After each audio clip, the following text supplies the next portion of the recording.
नमस्कार, मैं रीनू यादव आप सभी दर्शकों का अन्नदाता कार्यक्रम में स्वागत करती हूं। किसान का जीवन बहुत मुश्किल होता है। वह अपने खेतों में लंबे समय तक काम करता है, उसका ध्यान सदैव फसल में ही लगा रहता है। वे अपनी कड़ी मेहनत की ताकत पर अपना जीवन व्यतीत करता है। ऐसे ही किसानों की प्रगति के लिए हम खेती बाड़ी से जुड़ी बहुत सी नई लाभकारी जानकारियां हर रोज सुबह लेकर आते हैं। तो चलिए कार्यक्रम शुरू करने से पहले देखते हैं क्या है आज के अन्नदाता में। सब्जी की खेती से फायदा बाजार मांग और अच्छे रेट पर निर्भर करता है, इसलिए ऐसी सब्जियों को चुनें जिसकी आपके एरिया में अच्छी मांग हो और सही रेट भी मिले। आज हम फूल गोभी की बात कर रहे हैं, तो यह फसल अगर अगेती या देर की दशा में लगाएं तो अच्छा मुनाफा कमा सकते हैं। आज हम आपको मिलवाते हैं सोलन हिमाचल प्रदेश के सफल किसान सुरेश कुमार से, जो लगभग आधे एकड़ में फूल गोभी की फसल से अच्छी आय ले रहे हैं।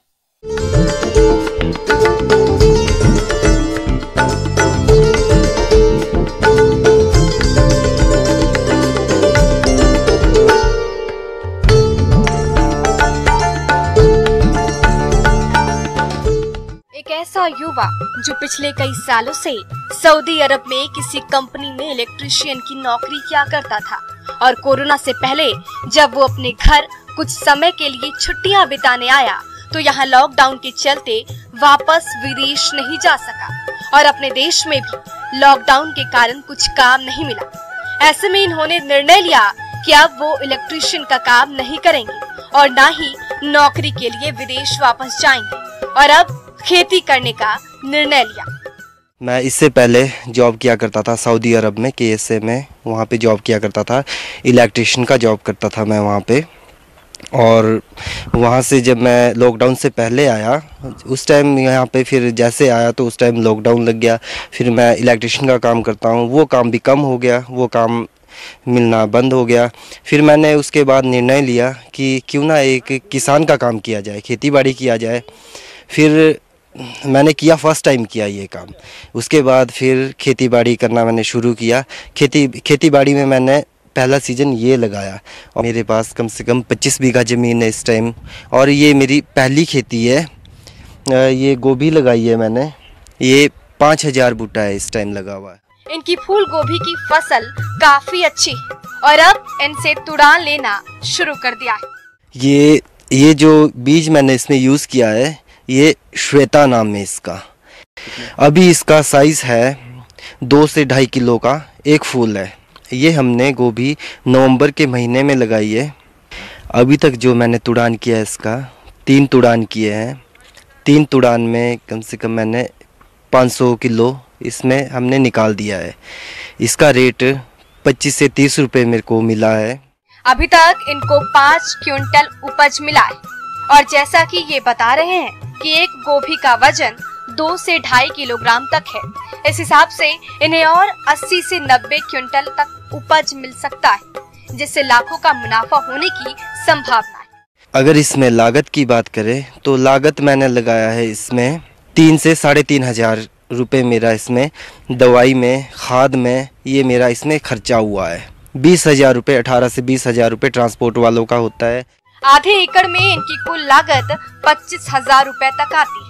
ऐसे में अगर कुल उपज 90 क्विंटल भी मिले और हिमाचल प्रदेश में प्रति किलोग्राम का रेट 25 रुपए भी मानकर चलें, तो कुल आय 2,25,000 रुपए तक हो सकती है और 25,000 रुपए लागत निकालने के बाद लगभग 2 लाख रुपए की शुद्ध आमदनी हो सकती है। मैंने 5,000 बूटा लगाया है। 5,000 बूटा लगाया है तो अगर इसी तरह से इसका रेट चला या वज़न, एक गोभी का फूल का वज़न है 2 से 2.5 किलो का वज़न है इसका, इसी तरह से चलता है, रेट हमारे को इसी तरह से मिलता है, तो फिर इससे 2 से 2.5 लाख रुपए मेरे को मिलता है 5,000 बूटे में। आप इनकी फसल देख सकते हैं जिसकी अच्छी बढ़वार है और अच्छी उपज भी मिल रही है। आइए इन्हीं से ये जानते हैं कि फूल गोभी की खेती में कौन कौन सी जरूरी बातों का ध्यान रखते हैं और इसको किस तरह से लगाया है मैं आपको ये बताता हूँ। सबसे पहले क्या किया कि हमने खेत तैयार किए, इसकी जुताई की, 3 बार जुताई की इसकी हमने, और जुताई करने के बाद खेत बिल्कुल साफ़ किए है। फिर उसके बाद 5,000 भुट्टा लगा है। इसके लिए हमने इसमें 20 से 25 किलो खाद 12, 32, 16 वो डाली है इसमें, फर्स्ट टाइम डाली है वो, एक बार डाली है। और उसके बाद इसमें जुताई कर दी। जुताई करने के बाद फिर इसमें पौधा लगाया गया। 2-2 फुट की लाइनें दी हमने, और पौधे से पौधे का डिस्टेंस हमने रखा है 6 इंच रखा है। पौधा लगाने के बाद इसको 3 दिन तक तो परमानेंट सुबह और शाम इसकी सिंचाई करनी पड़ी। फिर 3 दिन के बाद फिर हफ्ते हफ्ते में इसकी सिंचाई की।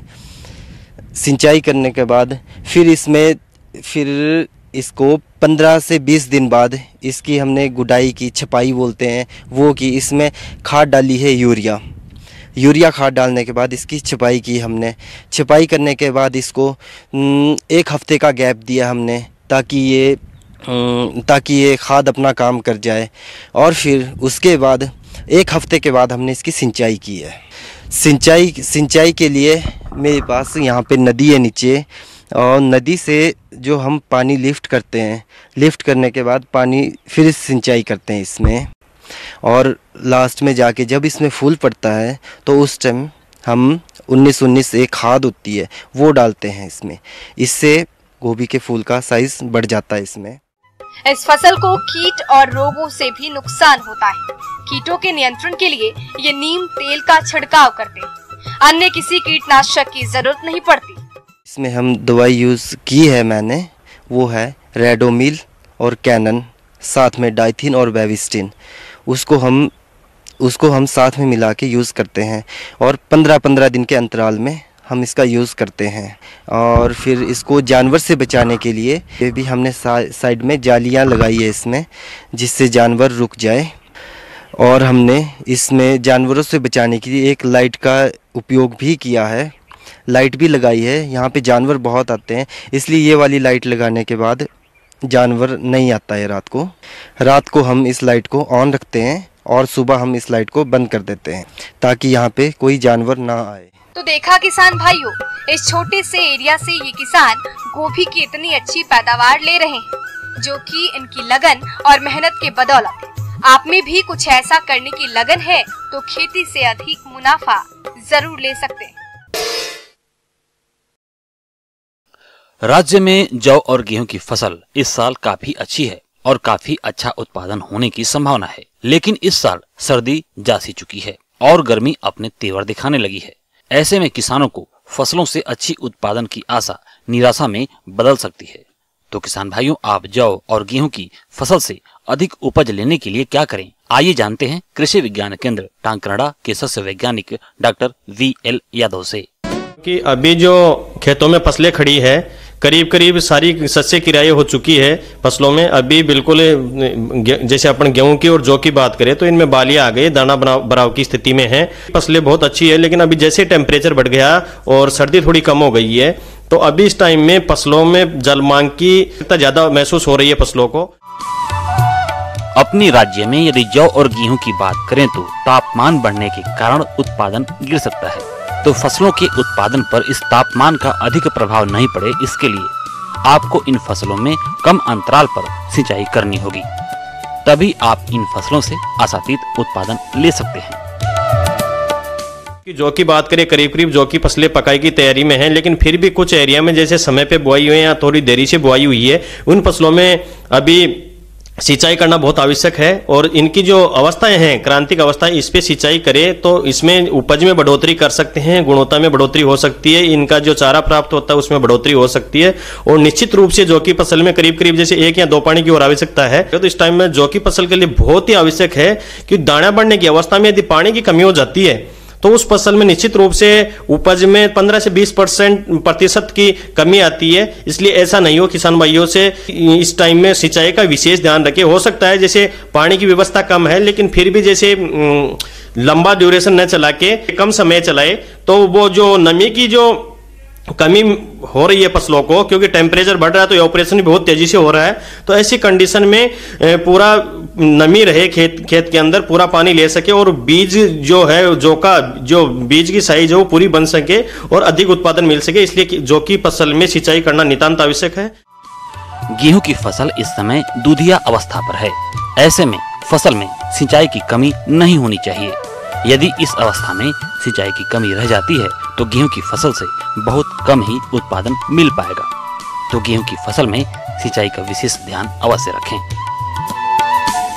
गेहूं में करीब करीब बहुत अच्छे अभी फुल स्टेज में है, गेहूं में दाना पड़ने की स्थिति है, लेकिन गेहूं में यदि पानी की एकदम से कमी हो जाती है तो प्रोडक्शन में बहुत विपरीत प्रभाव पड़ता है। दानों की साइज छोटी रहती है, वजन कम बैठता है। तो इसलिए गेहूं की फसल में जो क्रांतिक अवस्थाएं हैं उन अवस्थाओं पे सिंचाई करें। और नमी की अब जब तक गेहूं की पकाई नहीं होती है, जब 115 से 120 दिन की नहीं हो जाए, उससे पहले पानी का विशेष ध्यान रखना है। क्योंकि इस बार इस मौसम की परिस्थिति को देखते हुए मौसम में इतना है कि भाई सर्दी एकदम कम हो गई है, टेम्परेचर तापमान थोड़ा सा बढ़ गया है, दिन का अधिक तापमान रहता है। तो कई खेतों में देखा है कि अभी भी गेहूं में जैसे जहां पानी की कमी हो रही है तो फसल का काफी सारा नुकसान हुआ है। उसकी बालियां छोटी आई है, दाना जो बढ़ रहा है वो एकदम पूरा जो है ना साइज छोटा रह रहा है। तो निश्चित रूप से यदि ऐसी परिस्थिति बनती है तो उपज में कमी आएगी और गुणवत्ता भी अच्छी नहीं आएगी। तो इस समस्या की ओर देखते हुए किसान भाइयों से यही निवेदन है कि किसान भाई इस टाइम पे गेहूं की फसल में विशेष रूप से क्रांतिक अवस्थाओं में और नमी की कमी नहीं होने दे। ये दाने के हिसाब से भी बहुत महत्वपूर्ण फसलें हो, और चारे के साथ पशुधन के लिए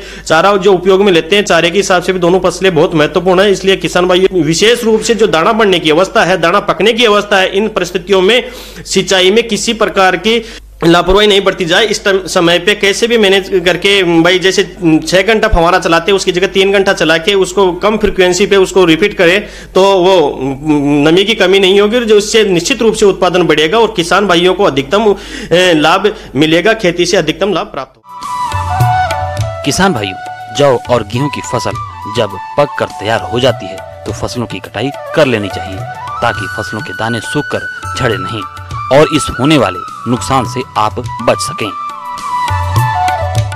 फसल जब 115 से 120 दिन की हो जाए तो उस समय तक फसल की जो पकने की अवस्था है करीब करीब पूरी हो जाती है और उस किसान भाइयों को समय रहते हुए इनकी कटाई शुरू करके यदि नमी उसमें ज्यादा रही रिस्टोर कर लिया तो जिसमें भी जो स्टोर पेस्ट आते हैं, भंडारण के दौरान जो पेस्ट लगते हैं, कीड़े लगते हैं, उन कीड़ों के कारण से उस दाने का पर्टिकुलर फसल में दाने का नुकसान होगा और उसकी गुणवत्ता भी खराब होगी। तो इसलिए किसान भाइयों से ध्यान है कि कटाई समय पे करें। कटाई करने के बाद जब निकलवाई होती है तो निकलवाई को करने के बाद उसमें नमी प्रॉपर मेंटेन करते हुए नमी की जो प्रतिशत 10 से 12% जो आदर्श नमी वो रहती है कि वहां तक यदि रखे तो उसके बाद में यदि भंडारण करेंगे तो उसमें ऐसा जो भंडारण के दौरान जो लगने वाले कीट है उनके द्वारा नुकसान नहीं होगा और आपकी गुणवत्ता मेंटेन रहेगी और अधिकतम उसका जो है किसान भाइयों को मूल्य मिलेगा और अधिकतम मुनाफा किसान भाई ले सकते हैं।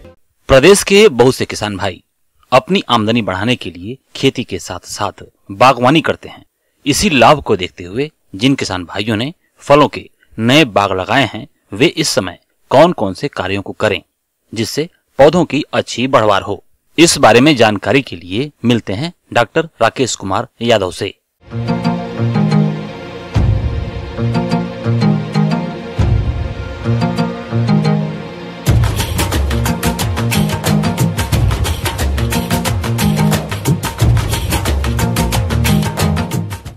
आज फल बगीचे जो हमारे राजस्थान में जो फल वाले जो बगीचे हैं उनकी इस समय क्या सामान्य जो सावधानियां हैं वो रखें और इस समय क्या क्या जो क्रियाएं हैं वो करें। बागवान भाइयों, फलों के नए बाग लगा देने मात्र से ही अधिक फल नहीं मिल जाएगा, बल्कि इसके लिए नए बाग में किए जाने वाले कार्य को समय पर करना होगा, जिसमें सबसे पहले बात करते हैं सिंचाई की। तो बागों में सिंचाई ड्रिप के माध्यम से समय समय पर करना चाहिए, जिससे कम पानी में अधिक क्षेत्र पर आसानी से सिंचाई कर सकते हैं। फलों के बाग में एक समस्या खरपतवारों की आती है। इसके लिए बाग में खुरपी, फावड़े या पावर टिलर यंत्र की सहायता से बाग में निराई गुड़ाई करके खरपतवारों को नष्ट करते रहना चाहिए। एक चीज मैं किसान भाइयों को और कहूंगा, क्योंकि नया पौधा लगाते हैं हम, बडिंग से लगाते हैं, ग्राफ्टिंग से लगाते हैं, तो एक विशेष जो ध्यान रखने वाली बात यह है कि हमारी जो बड और जो ग्राफ्ट यूनियन है, यानी कि जहाँ से हमने रूट स्टॉक और साइन है, मूल व्रंत और जिसको साइन कहते हैं, उनके जो जंक्शन होता है उसके नीचे जो भी नई ग्रोथ होती है उसको हटा देना चाहिए सिकेटर की सहायता से, क्योंकि उस ग्रोथ को हम लेंगे तो वो एक तो रूट स्टॉक है तो उसका फलत अच्छी नहीं आएगी, और जो वाटर सकर्स हैं जिसको हम साइड सकर्स बोलते हैं उनको तो बिल्कुल भी हटा देना चाहिए, क्योंकि उसमें हमको उत्पादन नहीं मिलता है।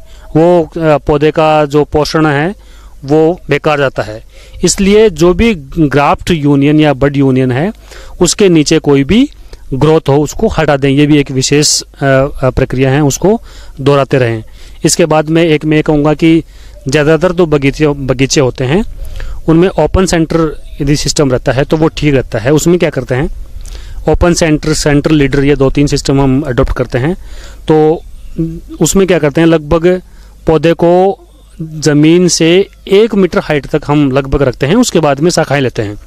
तो उसके लिए प्रारंभ से ये करें कि पौधा जब हमारा छोटा रहता है तभी से उस पर का जो नई ग्रोथ है, टॉप है, उसको काट देते हैं। काटने के बाद में क्या होगा, साइड से उसकी ब्रांचेज निकलेगी, मैन इसके फोल्ड ब्रांचेज जो बाद में जाके बनती हैं वो बनेगी। तो बीच में स्पेस रहेगा, उसमें सूर्य का प्रकाश अच्छा आएगा, हवा आएगी, क्योंकि माइक्रो क्लाइमेट डेवलप नहीं होगा तो कीट बीमारियां नहीं आएगी और अच्छा प्रकाश उसमें पड़ेगा तो प्रकाश संश्लेषण की क्रिया अच्छी होगी। इससे हमारे फल की क्वालिटी भी बढ़ेगी और उत्पादन भी बढ़ेगा। तो ये मुख्य जानकारियां जो किसानों को, भाइयों को करना चाहिए। फल बागान से अच्छी फलत देने हेतु पौधों की अच्छी बढ़वार के लिए कई तरह के पोषक तत्वों की आवश्यकता होती है। तो आम, अमरूद, नींबू, अनार के पौधों के चारों ओर 25 किलोग्राम कंपोस्ट खाद प्रतिवर्ष प्रयोग करें। इसके अलावा पौधों के प्रकार, आयु और मृदा जांच रिपोर्ट के अनुसार उचित मात्रा में समय समय पर खाद उर्वरकों का इस्तेमाल करना चाहिए। ऐसा करने से पौधों की बढ़वार अच्छी होगी और आने वाले समय में अधिक फलोत्पादन मिलेगा। जब पौधा चल जाता है इसके बाद में हम उसमें फल वाले जो पौधे होते हैं ऐसे होते हैं जिनमें लगाते ही कीड़े और बीमारी आ जाती है। जैसे अपना नींबू है, वो इसमें जो लीफ माइनर है, लेमन बटरफ्लाई है, सिट्रसाइला है, ये इस तरह के जो कीड़े हैं वो आना शुरू हो जाते हैं। सिट्रस कैंकर है जो कि इसका इम्पोर्टेंट एक रोग है नींबू का। तो इस तरह के तो हमको किसान भाइयों को चाहिए कि वो रोज अपने बगीचे में जाएं, रोज एक एक पौधे को देखें कि किसी में रोग तो नहीं है, कीट तो नहीं है, और यदि हैं तो समय रहते हुए उनका नियंत्रण आवश्यक रूप से कर लेना चाहिए। बागबान भाइयों, नए फलों के बाग लगाने के लगभग 3 से 4 वर्ष बाद फल मिलना शुरू होता है और ऐसी दशा में नए बाग में अनंत फसलों के रूप में सब्जियों को उगाकर अतिरिक्त लाभ भी ले सकते हैं। ये जो प्रक्रियाएं हैं हम सभी फल वाले जो बगीचे हैं, जैसे अपना नींबू है, जामुन है, बेर है, लसोड़ा है, ये सारी प्रक्रियाएं जो मैंने बताई वो सभी जो राजस्थान में जो सभी फल होते हैं वो उन सब में ये क्रियाएं सामान्य तौर पर की जानी चाहिए।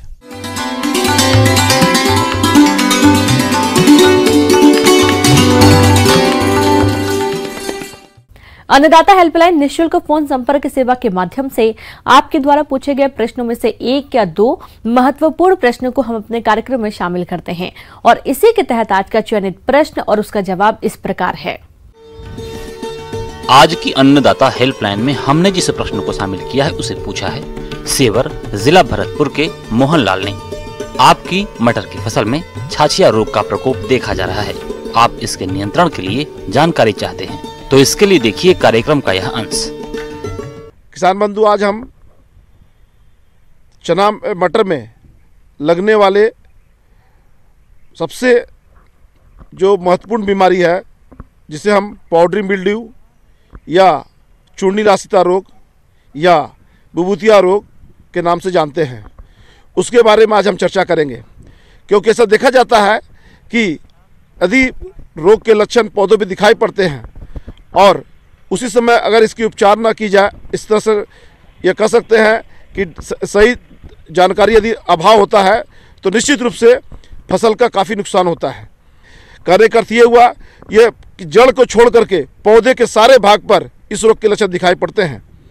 ऐसा देखा जाता है कि जब दिन में टेम्परेचर थोड़ा ज़्यादा कह सकते हैं कि कड़क धूप होता है, जब ह्यूमिडिटी हाई होता है और रात में ह्यूमिडिटी बहुत ज़्यादा होती है तो उस समय इस रोग के आने की संभावना बहुत ज़्यादा होती है। इस रोग में पत्तियों फलियों पर सफेद पाउडर सा छा जाता है, जिसके कारण पौधे अपना भोजन नहीं बना पाते और ऐसी रोगग्रस्त फसल से किसानों को बहुत कम उत्पादन ही मिल पाता है, जिससे किसानों को भारी नुकसान होता है। और ये आगे चल करके पौधे के तने पर, पौधे के जो टेंड्रिल होते हैं उस पर, तथा उस पर जो फल लगते हैं, जो कह सकते हैं जो दाना बनता है छीमी में, उसमें भी उसका रोग के लक्षण दिखाई पड़ते हैं। समय पर अगर मान लिया जाए मटर की खेती न करते हैं और थोड़ा देर करते हैं तो निश्चित रूप से इस बीमारी का प्रकोप ज़्यादा देखने को मिलता है। तो इससे बचने के लिए हम किसान बंधु, जो ही रोग का लक्षण दिखाई पड़े, इसमें सल्फर पाउडर, ये सल्फेक्स नाम से दवा आता है, सल्फर डस्ट, 3 ग्राम दवा प्रति लीटर पानी में घोल बना करके छिड़काव करेंगे तो निश्चित रूप से इस बीमारी को रोका जा सकता है।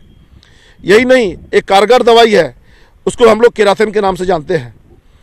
1.5 से 2 ml दवा प्रति लीटर पानी में घोल बनाएंगे और उसका छिड़काव करने पर निश्चित रूप से इस रोग को आसानी से हम रोक सकते हैं। तीनों में से कोई एक भी इलाज करेंगे, निश्चित रूप से कर सकते हैं, हमको ज़्यादा से ज़्यादा उपज मिलेगा और इस तरह से आपको फायदा भी होगा। तो इन्हीं शब्दों के साथ अपने वार्ता को विराम देते हैं। धन्यवाद। आइए अब एक नजर डालते हैं राज्य के कुछ चुने हुए मंडियों के प्रमुख फसलों के बाजार भाव पर।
किसान भाइयों, अन्नदाता आपकी सेवा के लिए संकल्परत है। कृषि संबंधित समस्या एवं सुझावों के लिए आप हमें इस पते पर संपर्क कर सकते हैं। प्रोड्यूसर अन्नदाता news 18 Rajasthan, Ramoji film city Hyderabad 501512। साथ ही आप हमें ईमेल भी कर सकते हैं। हमारा ईमेल है p18annadataraajasthan@nw18.com। और इसके अतिरिक्त आप हमें निःशुल्क हेल्पलाइन नंबर 180041922155 पर सोमवार से शनिवार सुबह 10 से शाम 4 बजे के बीच संपर्क कर सकते हैं। किसान भाइयों, अब समय हो रहा है आपसे विदा लेने का, तो हमारी अन्नदाता टीम को दीजिए इजाजत। कल फिर आपसे मुलाकात होगी कृषि संबंधित कुछ और महत्वपूर्ण जानकारियों के साथ। नमस्कार।